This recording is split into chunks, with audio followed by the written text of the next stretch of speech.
ओम आत्मा त्वं गिरिजामति सहचरा प्राणा शरीरं गृहं पूजा ते विषयोग भोग रचना निद्रा समाधि स्थिति संचारा पदयो पदक्षण विधि स्तोत्राणि सर्वा गिरौ यत् यत् कर्म करोमि तत् तत् अखिलम् शंभो तवाराधनम्।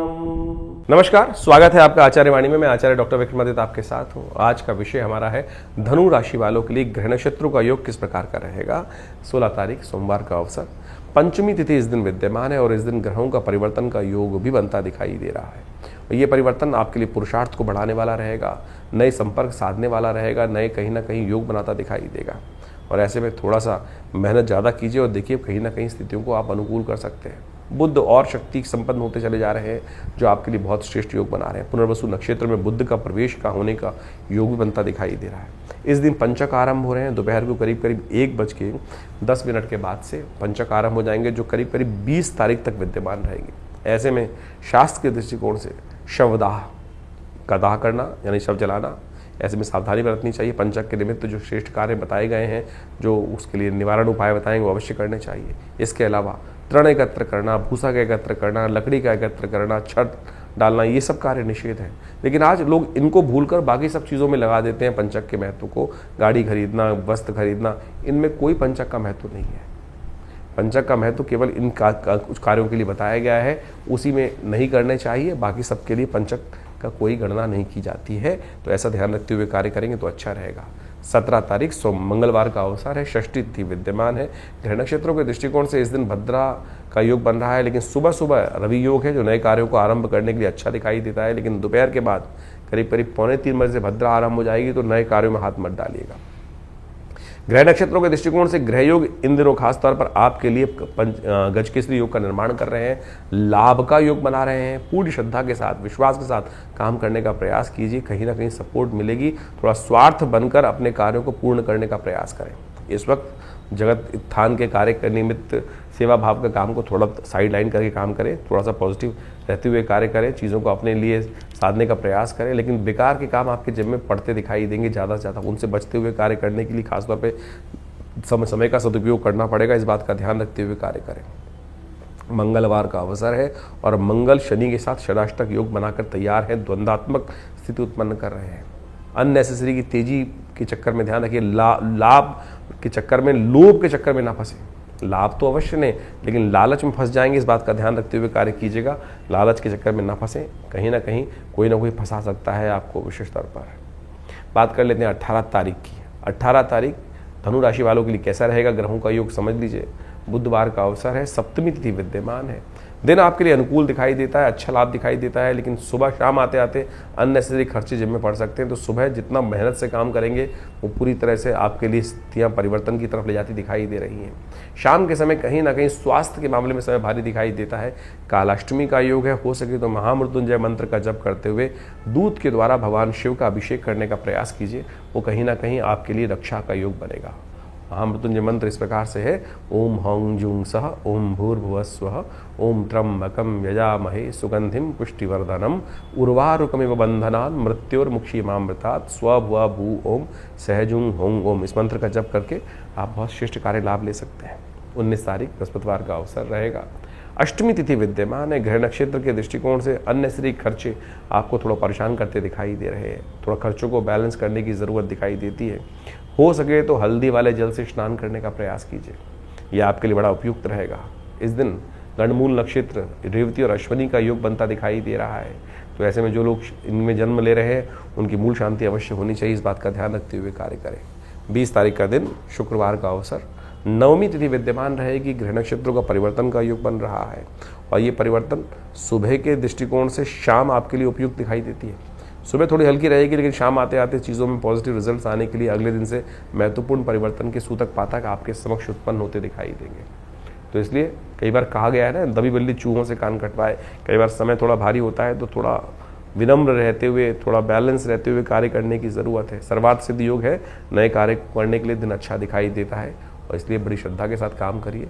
धीरे धीरे पॉजिटिव रिजल्ट्स आने के योग बनते दिखाई दे रहे हैं। तो अभी आपने ग्रहों का विभिन्न प्रभाव आपके जीवन में आपकी राशि के अनुसार से क्या रहेगा ये समझा। ऐसे में आषाढ़ के महीने में ग्रहों का जो परिवर्तन का योग बन रहा है वो भी आपको समझना चाहिए। इस आषाढ़ के महीने में ज्योतिष के दृष्टिकोण से यदि हम काल गणनाओं के अनुसार से देखें तो इसमें 5 बृहस्पतिवार का योग पड़ रहा है।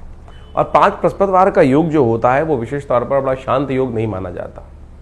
अहम की लड़ाई कई बार मैं बड़ा इस प्रकार का स्थिति बनती रहती है। और इस अहम की लड़ाई में इस वक्त ग्रह योग का प्रभाव दिखाई देता है। शनि और मंगल का जिस प्रकार का प्रभाव परिवर्तन के अनुसार से बन रहा है वो युद्धकारक ग्रह बनता दिखाई दे रहा है, द्वेष का, संघर्ष का योग दिखाता है। इसके साथ साथ मंगल भी ग्रह परिवर्तन की तरफ गए। मंगल सिंह राशि में जब प्रवेश किए और साथ साथ केतु के साथ उन्होंने युति बनाई। ये युति भी विशेष तौर पर बाजार के अंदर तेजी का रुख लाती दिखाई दे रही है। तो ऐसे में ये तेजी का रुख पहले से यदि समझ में आ जाए तो उससे व्यक्ति लाभ लेने का प्रयास करता दिखाई देता है। ग्रह नक्षत्र दृष्टिकोण से बाजार का रुख, हर चीज के रुख को हमें समझते हुए कार्य करने का प्रयास करना चाहिए।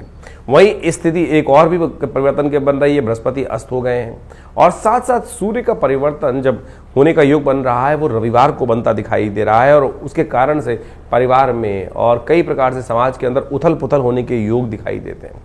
आकाशीय क्षेत्र में विशेषतौर पर विस्फोट के योग बनते दिखाई दे रहे हैं ग्रह नक्षत्रों के दृष्टिकोण से। ये सारा का सारा प्रभाव विशेष तौर पर जो समझें, आषाढ़ का महीना वैसे ही इस प्रकार का होता है कि आकाश में जब बादल छाए रहते हैं और जब चंद्रमा दिखाई देता है तो कभी चंद्रमा ओझिल हो जाता है और कभी चंद्रमा सामने आ जाता है। यानी एक और समझे भी वैसे भी समाज के अंदर अभी देखें हम तो दिन के अंदर जो प्रभाव चलता है, कभी बादल आगे, कभी छांव, कभी धूप का खेल चलता रहता है। तो ऐसे में ग्रहों का परिवर्तन का योग भी उसी तरफ दिखाता है। तो ऐसे में अपने ग्रहों को सही से समझते हुए कार्य करना हमारे लिए बहुत ज़रूरी है। जो देश काल परिस्थिति में ग्रहों को समझकर कार्य करने का प्रयास करते हैं उनके जीवन में महत्वपूर्ण परिवर्तन आने के योग बन जाते हैं। देखिए, भगवान की आराधना ही हर ग्रह का निवारण है। बहुत सारे लोग इस बात को समझने का प्रयास करते हैं कि उपाय जो हम दिन पर दिन बताते हैं, कई लोगों ने लिख के भेजा कि भाई नित्यपति पूजा नहीं करनी चाहिए। अरे नित्यपति तो पूजा करना सबसे श्रेष्ठ कार्य है, वो तो आपका इष्ट मंत्र जो है उसका तो जब अवश्य करने का प्रयास करें। लेकिन कई विशेष मुहूर्त बनते हैं पौराणिक कालों में, पुरानी गणनाओं के अनुसार से, पुरानी कथाओं के अनुसार से कुछ दिनों का, कुछ विशेष योगों का विशेष महत्व बताया जाता है। और उस विशेष महत्व में कुछ स्पेसिफिक जो मंत्र हैं, जो उपाय हैं, यदि उनको कर लिया जाए तो वो कई गुना अधिक प्रभाव दिखाई देते हैं। इसलिए मन की भ्रांति को हटाने का प्रयास करें। कारण और निवारण दो एक ऐसी चीज़ें हैं जिनको जानकर, जिनको समझकर हम अनेक प्रकार के जीवन के कष्टों को दूर कर सकते हैं। निवारण तो परमात्मा का नाम ही है। अब उसके लिए विभिन्न माध्यम हैं, विभिन्न प्रकार हैं। जिस प्रकार भी आपका मन जहाँ पे ठहर जाए, ये मन बड़ा विचित्र चीज़ उत्पन्न करता है। मन कभी ठहरता नहीं है। मन एक क्षण में कहीं और पहुंच जाता है, एक क्षण में कहीं और पहुंच जाता है। कई बार तो मन की आशंका इस प्रकार से होती है कि परमात्मा पर भी हम शंकाएं उत्पन्न कर देते हैं कि परमात्मा कार्य करेगा कि नहीं करेगा, सुनेगा कि नहीं सुनेगा। और यही शंका जो है वो हमारे कर्म का जो फल है वो हमें को प्राप्त होने से रोक देती है। तो इस बात का हमें ध्यान रखना चाहिए। परमात्मा पे पूर्ण विश्वास, जो कर्म कर रहे हैं उस पर पूर्ण विश्वास, दृढ़ विश्वास।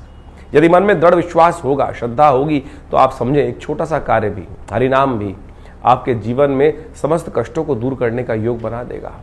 कहा जाता है ना, एक घड़ी आदि से पुनियाद, तुलसी संगत साथ की हरे कोट अपराध। लेकिन वो कब होगा? जब मनसः वाचा कर्मणा तीनों रूप से देहात्म बुद्धि से रहित होकर उस परमात्मा की शरण में जाकर एक बार हरिनाम का वो स्मरण करेंगे। तब हम उस हरिनाम के स्मरण को किस प्रकार से करने का प्रयास करते हैं, जो भी कार्य कर रहे हैं। वैसे तो कहा गया है कि 24 घंटे अहर्निश उस परमात्मा का नाम लेने का हमें प्रयास करना चाहिए। लेकिन कई बार तो क्या होता है, स्थिति ऐसी होती है कि बहुत सारे अलग अलग भाव मन में चल रहे होते हैं। लेकिन यदि ये स्थिति बन जाए कि हम 24 घंटे परमात्मा का नाम लें, तो हो सकता है कोई एक क्षण तो ऐसा आएगा कि जब पूर्ण निष्ठा के साथ उस श्री हरि के चरणों में हमारा मन लगा होगा। और जब वो क्षण आ गया तो समझें कि जितनी मेहनत 1.25 लाख, 2 लाख, 5 लाख मंत्र जप करने का प्रभाव 1 सेकंड में आपको प्राप्त हो जाएगा। तो इसलिए भारतीय संस्कृति में ज्योतिष विज्ञान में कारण और निवारण दोनों को मार्ग को प्रशस्त किया गया है। कारण जाना जाता है ग्रहों की गणना के अनुसार से, अनुभव के माध्यम से, और उपाय किए जाते हैं जिस प्रकार से भारतीय संस्कृति में ज्योतिष के अनुसार से बताया गया है। सबसे श्रेष्ठ उपाय जो बताए गए, मंत्र जप, यज्ञ, दान, यही सबसे श्रेष्ठ उपाय है। आप इसको अवश्य करने का प्रयास करना चाहिए। और आज हम विशेष तौर पर बहुत सारे अलग अलग प्रकार के उपायों को हम समझाने का जो प्रयास करते हैं, सत्य रूप में काम करता है। अभी एक व्यक्ति हमारे पास आया, बहुत परेशान था कुछ वर्ष से और उसके कष्ट दूर हुए नहीं रहे थे। तो हमने विशेष तौर पर एक अनुष्ठान, जिसको हम बहुत मुश्किल से लोग लगातार लगे रहते हैं कि कोई भगवती बगलामुखी का अनुष्ठान कर दीजिए, ऐसा कर दीजिए, बहुत जब आवश्यकता होती है तब करने की ज़रूरत बनती है, और जब किया जाता है तो वो कई प्रकार के कष्टों को दूर करने के योग बनाता है। तो आप समझे, ये मंत्र जप इत्यादि, मुहूर्त इत्यादि बिल्कुल विशेष हैं।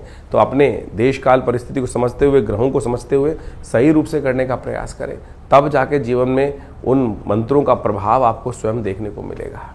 तो ये छोटे छोटे उपाय जो हमने आपके समक्ष रखे, आशा करते हैं इनको आप अपने जीवन में उतारेंगे। और शंकाओं का निवारण करने के लिए आप हमारे इस चैनल पर जाकर अपने प्रश्नों को भेज सकते हैं। हम प्रयास करेंगे उन सब प्रश्नों को व्हाट्सएप के माध्यम से जो नंबर आते हैं फ़ोन, उनको अवश्य जवाब देने का प्रयास करें। इसके अलावा पहला रविवार जो हमने विवेकानंद योगाश्रम में रखा हुआ है, वो इसीलिए रखा हुआ है यज्ञ के बाद। वैसे तो हर रविवार को बड़ा प्रोग्राम होता ही है, उसमें यज्ञ में आप ध्यान साधना इत्यादि में माँ भगवती का दर्शन करने के लिए आप आ सकते हैं। लेकिन पहले रविवार में एक प्रश्नोत्तरी का कार्यक्रम भी रखते हैं, समागम भी रखते हैं। आप वहाँ आकर अपने प्रश्नों का निवारण रविवार को सुबह 8 बजे से लेकर 10 बजे के बीच में भी आप कर सकते हैं। और हमसे मिलने के लिए कोई बहुत बड़ी जद्दोजहद नहीं करनी, आराम से आइए। विवेकानंद योगाश्रम दिल्ली में आपके तमाम प्रश्नों का जवाब भी देंगे, और बहुत सारे और भी जो मन में शंकाएं चल रही हैं अध्यात्म के प्रति, उनके सबके लिए भी बहुत सारे कार्यक्रम समय समय पर चलते रहते हैं, उनसे हम आपको अवगत कराते रहते हैं। आशा करते हैं आप विवेकानंद योगाश्रम में आकर, बहुत सारे और भी कार्य चल रहे हैं। आपकी सूचना के लिए हम बता दें, यहाँ विवेकानंद योगाश्रम में एक हॉस्पिटल है बड़ा, योगा प्राकृतिक चिकित्सा आयुर्वेद का हॉस्पिटल है, और वहाँ नित्य प्रति बहुत सारी व्यवस्थाएं भी रहती हैं। और अभी विश्व योग दिवस के अंतर्गत पूरे जमुना पार में सबसे बड़ा कार्यक्रम भारत सरकार के साथ मिलकर, आयुष मंत्रालय के साथ मिलकर किया जा रहा है, जिसमें 15,000 आदमी एक साथ मिलकर योग करेंगे। 21 तारीख को आप भी उसमें भी यमुना स्पोर्ट्स कॉम्प्लेक्स में एक कार्यक्रम रहेगा, आप उसमें भी सादर आमंत्रित हैं। सुबह 6 बजे से लेकर और करीब करीब 9 बजे तक ये कार्यक्रम रहेगा जमुना पार में, यमुना स्पोर्ट्स कॉम्प्लेक्स में। उसमें भी आप आकर हमारे साथ पूरा स्वस्थ भारत के निर्माण के लिए सुंदर योग का कार्यक्रम में भाग ले सकते हैं। धन्यवाद, नमस्कार।